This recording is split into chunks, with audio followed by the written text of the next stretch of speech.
అందరికీ నమస్కారం. మా ఈ కాలజ్ఞాన్ అకాడమీ ఛానల్కి స్వాగతం.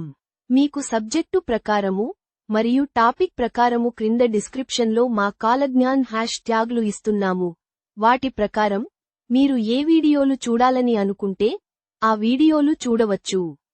ఈ రోజు మనం నేర్చుకోబోయే ప్రశ్న ఏమిటంటే, బలిచక్రవర్తి ఆడినమాట తప్పనివాడు సమర్థిస్తూ వ్రాయండి.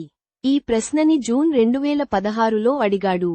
ఇప్పటి నుండే 10వ తరగతి చదివేవారు ప్రీవియస్ ఇయర్స్ క్వశ్చన్స్ చదివితే ఎగ్జామ్స్లో మంచి స్కోర్ చేయవచ్చు. మీరు తేలికగా గుర్తు పెట్టుకునే విధంగా సరళంగా పాయింట్స్ మాదిరిగా నోట్స్ తయారు చేసి పెడుతున్నాము. దీనికి జవాబు ఎలా వ్రాయాలో చూద్దాము. ఈ ప్రశ్న దానశీలము అనే పాఠ్యాంశంలోనిది. దానశీలము అనే పాఠ్యాంశాన్ని పోతనగారు రచించారు. ఈ దానశీలము అనే పాఠ్యాంశంలో బలిచక్రవర్తి ఒక మహాదాత.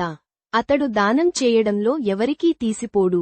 బలిచక్రవర్తి ధనానికి మాత్రమే కాక మానధనాన్ని కూడా ఎంతో విలువగా భావించాడు. బలిచక్రవర్తి ఆడిన మాటను తప్పని సత్యసంధుడు. వామనుడు బలిచక్రవర్తి వద్దకు వచ్చి 3 అడుగుల భూమి దానం అడిగాడు. బలిచక్రవర్తి గురువు శుక్రాచార్యుడు వామనుడు సామాన్యుడు కాదని, సాక్షాత్తు శ్రీమహావిష్ణువు అని గుర్తించాడు. అందుకే బలిచక్రవర్తిని దానం చేయవద్దని శుక్రాచార్యుడు బలిచక్రవర్తిని ఆపే ప్రయత్నం చేశాడు. గురువు శుక్రాచార్యుడు చెప్పినా బలిచక్రవర్తి తాను ఇచ్చిన మాటకు కట్టుబడి దానం చేయడానికే నిర్ణయించుకున్నాడు.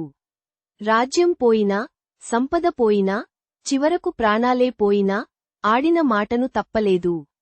బలిచక్రవర్తి 3 అడుగుల భూమిని వామనునికి దానం చేశాడు. బలిచక్రవర్తి చివరకు పాతాళ లోకానికి వెళ్లాడు. బలిచక్రవర్తిలోని త్యాగగుణం, సత్యనిష్ఠ ఈ రోజు కూడా ప్రపంచానికి ఆదర్శంగా నిలుస్తుంది. ఈ విధంగా పాయింట్ల మాదిరిగా సమాధానం వ్రాయండి.